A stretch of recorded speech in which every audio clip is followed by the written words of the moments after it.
with plenty of provisions. We're on a sleeper train leaving Bangkok Central Station and heading for Chiang Mai, which is 744 kilometers of overnight train. And we are arriving in about 10.5 hours, more or less. I still want to know how you got the bottom bunk.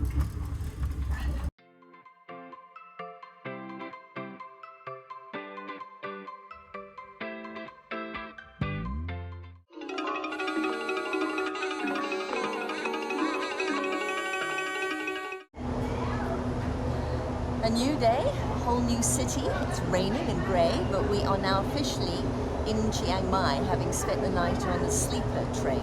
Not that we got much sleep. It's a very bumpy ride, but we're here and we're going to look forward to a wonderful time here. So the Geri-Antics continue.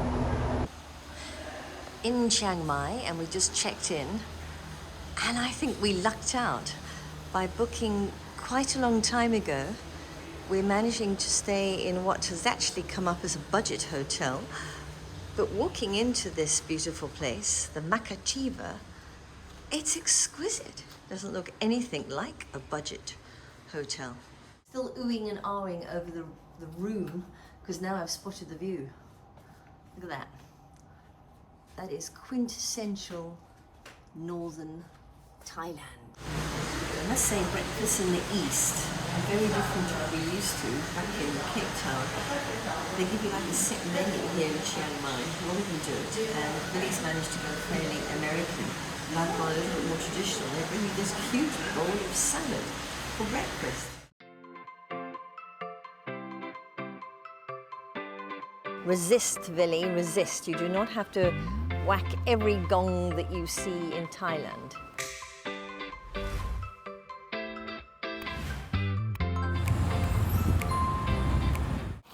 This is complete madness.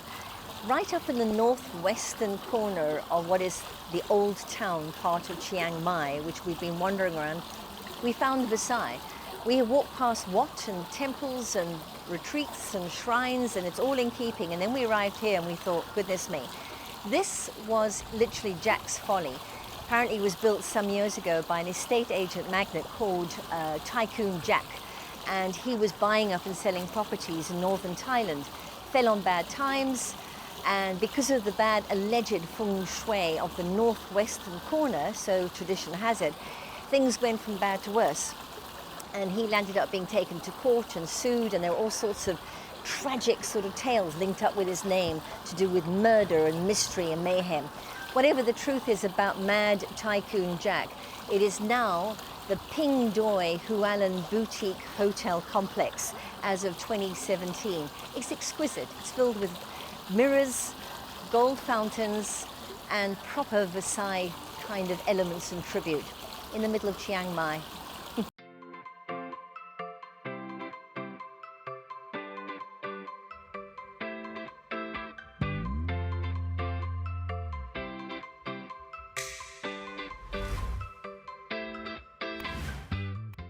We're doing something rather special tonight, almost by accident.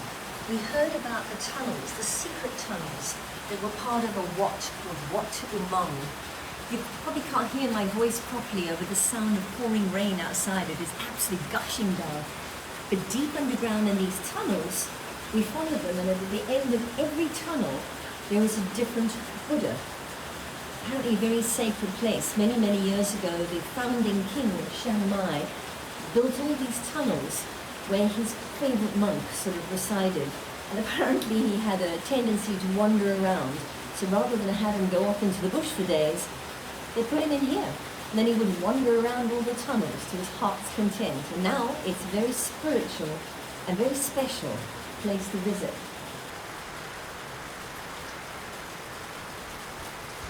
It's about 4 minutes after we just recorded something in the tunnel, and then the heavens really opened, and they're closing up in about 20 minutes, and I don't particularly want to get locked up in the tunnel with no lights.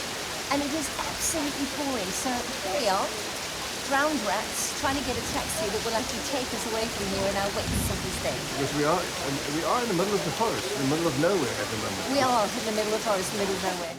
We're doing a lot of walking, a lot of step climbing. But you might be interested to know about chosen footwear. Me, sensible. Doc Martens. I can go anywhere in these things, even though it takes me about 12.5 minutes to take them off every time I go into a temple. Villi, yucky, ucky, well-worn Crocs, but it takes them 0.5 seconds to take it off in a temple.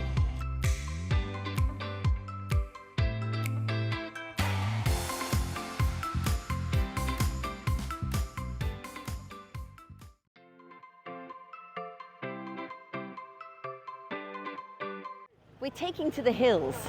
We decided to leave Chiang Mai and head further north up to Chiang Rai. And for the very first time, we've actually joined a group. So we're in the care of a little group who's looking after us on this journey. But we've stopped 1 hour out of Chiang Mai to have a sort of a bit of a pit stop. But it's a pit stop like no other. It's a hot spring, a natural hot spring. And we've been told with great seriousness that we can buy an egg and cook the egg in the hot spring. There's a really strong smell coming across. But the funny part is people are cooking the eggs in it. So I don't know whether it's the eggs themselves that are smelling or most likely the water. It's a bit of a surprise in all the middle of this history to find something that looks like it's come out of the history books, but it's actually brand new. We're at the famous White Temple in Chiang Rai. And I thought until we came here that it was one of those beautiful temples that have been renovated, but in fact, this is the work of a local artist from the area who only built this in 1997. And it's still, as they say, in different stages of restoration and growth and structure. It has been built as a monument to the Buddhist belief, and it's about peace and harmony, the white for the obvious reasons about the peace of Buddhism. But interestingly, the little bits of mirror that he's used all throughout, he says, are to reflect the wisdom that comes from knowing Buddhism. But the whole area is like a sort of modern Thai gallery of some sorts with strange things hanging in the tree. It's fascinating. Nothing like I've ever seen here before.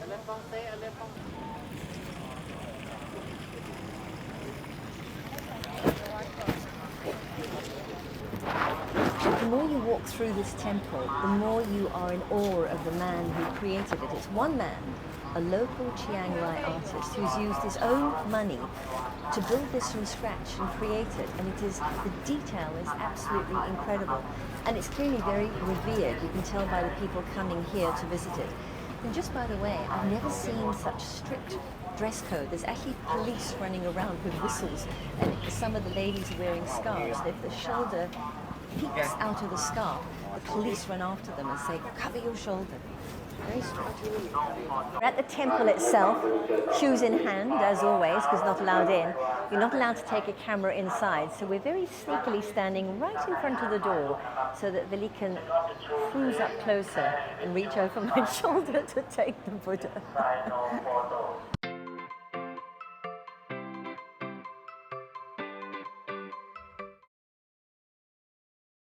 There are two temples that you always have to come and see when you're in Chiang Rai.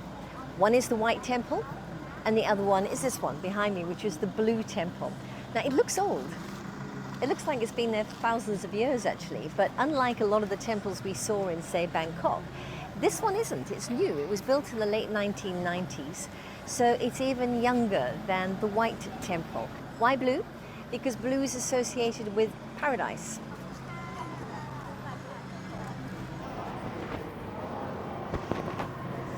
We've been told that we have to try the coconut ice cream with the section they treat with blue color, which is from the flower called butterfly pea. And look, it matches the Blue Temple. So, you know, a girl's got to have blue ice cream when she's at a blue temple. I don't know what these are, but I think these are probably the coconut puddings that you seem to get everywhere, all beautifully wrapped in a little leaf. There's lots of coconut around. One of these, please. Very precise in what he's doing. You're not going to get these back, Wendy. I'm going to eat them. Not as sweet as I would have thought it would be, but quite enjoyable. I was told that I've got to have green iced Thai tea. I've got to think what that tastes of. It's really nice, though. Very, very different. The rice that they serve here, is they call it sticky rice. It's not spicy at all, but look at the color. And the color comes from the same blue that was in the ice cream that I had at the Blue Temple yesterday. And it's called butterfly pea, which is an actual flower or a plant.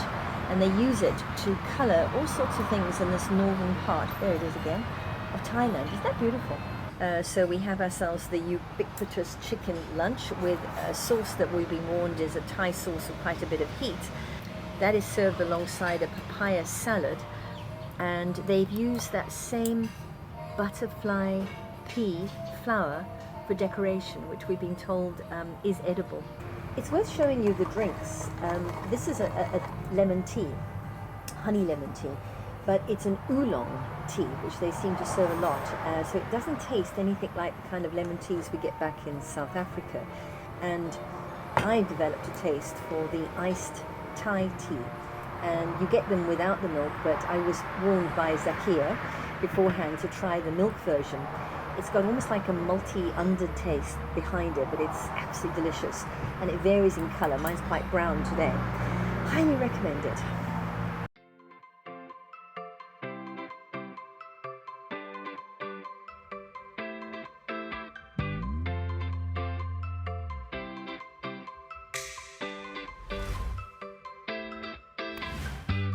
We have reached the furthest, northernmost point of Thailand.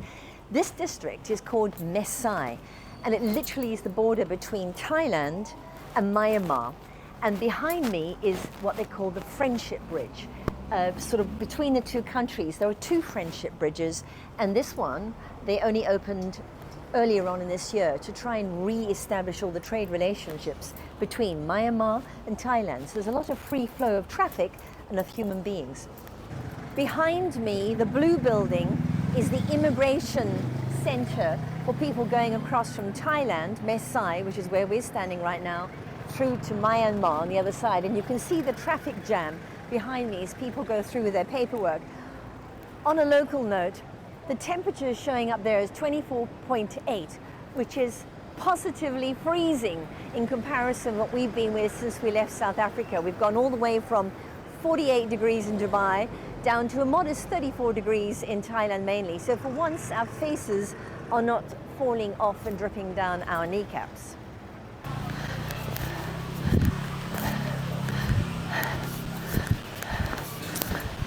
We just climbed up, I don't know how many steps. Too many. Too many. To look back over where the border is between Myanmar and Mae Sai, and the temple's under construction, which we'd been warned. But you know, when you see a flight of steps that big, what do? You kind of have to climb them. This is amazing. Thank you. Thank you. This is, I don't know if it's a good or a bad sign, but we've come so far north off the tourist trap that we're now being gawked at as the attraction. We're not come to looking at the attractions, we're having our photographs taken. Oops. We did it again. For the second time, we've been caught out in a huge downpour of rain. We went up 1,001 steps to see the Purple Temple, and then about almost as we hit step one coming down, the heavens opened. So, Geri-Antics report back. Buy a brolly. Buy a brolly. They're only about 35 on average to 45 baht. We are standing in the Golden Triangle, which, as far as I'm concerned, is the most wonderful ending point for a day that has been extraordinary in northern Thailand. The Golden Triangle is notorious for being the center of opium trading and has been for many, many years. Triangle because three countries meet, golden because originally opium was first traded with gold, and the CIA apparently named it the Golden Triangle for that reason. So where I'm standing right now is northern Thailand. And if I look over towards the mighty Mekong River, slightly to the right is Laos. The Mekong River will continue all the way to China, and then there's a tributary here in front of me, which is the Ruok River. In fact, the local people call this area Sop Ruok. And of course, between the two, facing out north and slightly towards the west, is Myanmar, or up until recently known as Burma. It's the most incredible place to look at three extraordinary countries. We are here at the House of Opium. Apparently they have some specials on today, so we're looking forward to buying something to take home. I hadn't expected the museum to look quite so pretty and quite so sophisticated, but I'm now officially in a poppy field. We've just read something. Best position to enjoy opium, according to the northern tribes of Thailand, is that you lie down on your side and you put your heels against your buttocks. So, duly noted, tip of the day.